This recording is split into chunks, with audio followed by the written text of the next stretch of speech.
Hey, good morning. Another version of Tell the Truth Thursday. And while it's actually not Thursday that this is being filmed, I was sitting out on the back patio this morning having a little cup of coffee and just doing some thinking.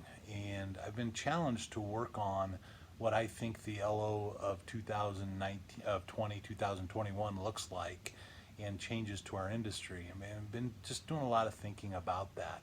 And I think we were in a cycle 3 months ago, going back 18 months with margin compression, right? If we're not worn out hearing that word, with margin compression really squeezing how our industry looked at things, was really squeezing some companies out, some LOs out, and putting people back to getting real jobs.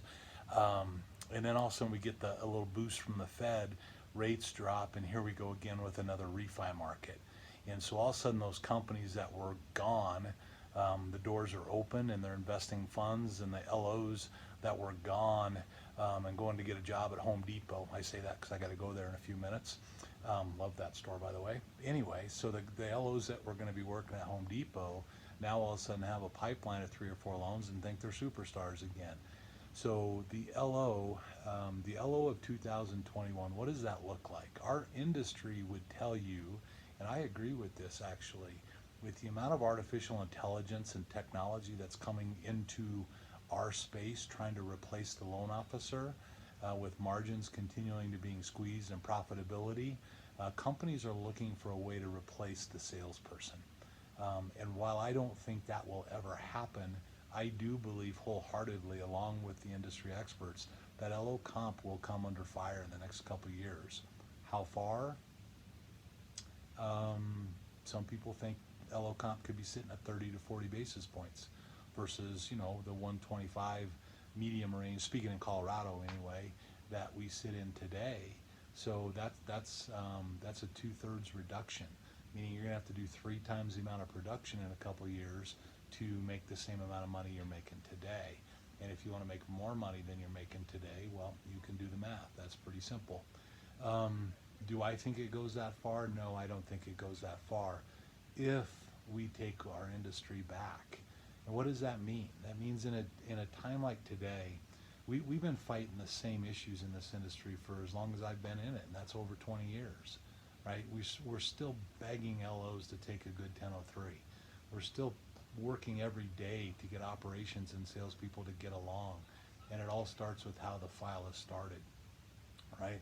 Everybody believes they have the hardest job. It doesn't matter if it's the janitor or the CEO. That's just human nature. So one of the critical components in our industry is that we have to work to protect the relationship with our processors, with our LOAs, with our underwriters, with our closers. We have to be nice. They all know what we make per file, and they don't make that per file. And so there's this animosity that builds up because they think their job's harder than ours. And while we think ours is harder than theirs, right, the cycle just goes round and round. So one of the things I think we have to do to take our industry back is rebuild those relationships and focus on that. That starts, we hear Jake, our fearless leader, say it all the time. The quality submissions, we need to slow down, review our documentation, and make sure every file we turn in is a 10. That's the first thing we can do to honor our teammates that help us get these loans to the closing. The second thing that we've got to do is we have to become better partners to our referral partners, to those agents, financial planners. We have to find a way to provide more value. And that doesn't mean that we've got this cool website and we tell people to go apply and we'll see them at closing. And we've got this great CRM system that follows up with them and sends them emails with their notifications. That's only a minute part of it. We have to get to our agents, right? Their compensation is under attack as well, with Opendoor, with discount brokerage firms, all of that telling them that what they make is too much. So is their comp going to come down? The industry thinks so. So for them to make the same amount of money, we've got to be co-partnering in their databases, working together, really bringing value, really helping them drive their business plans. And let's face it, the real estate industry, they're just out there swinging the bat by themselves every day. They have no structure. They have no um, really organization to the day. 80% of them wake up not knowing what they're going to do that day, just hoping the phone rings. And you can change that for them and really become that true partner. That's going to be one way that we protect our industry, protect our compensation, and keep the online lenders from stealing everything from us because they can do it so dramatically cheaper. The reality is we're going to constantly have to work on doing it more efficiently and cheaper, and that's going to involve all through we can get out in front of this. So I'm not a big believer of being fearful of the future. I think there's enough challenges that we all have to work through today, and as long as we're grinding today and keep plugging through the mistakes that we make and hitting issues head on and being integrous about them and having great attitude and work ethic about it, tomorrow will take care of itself.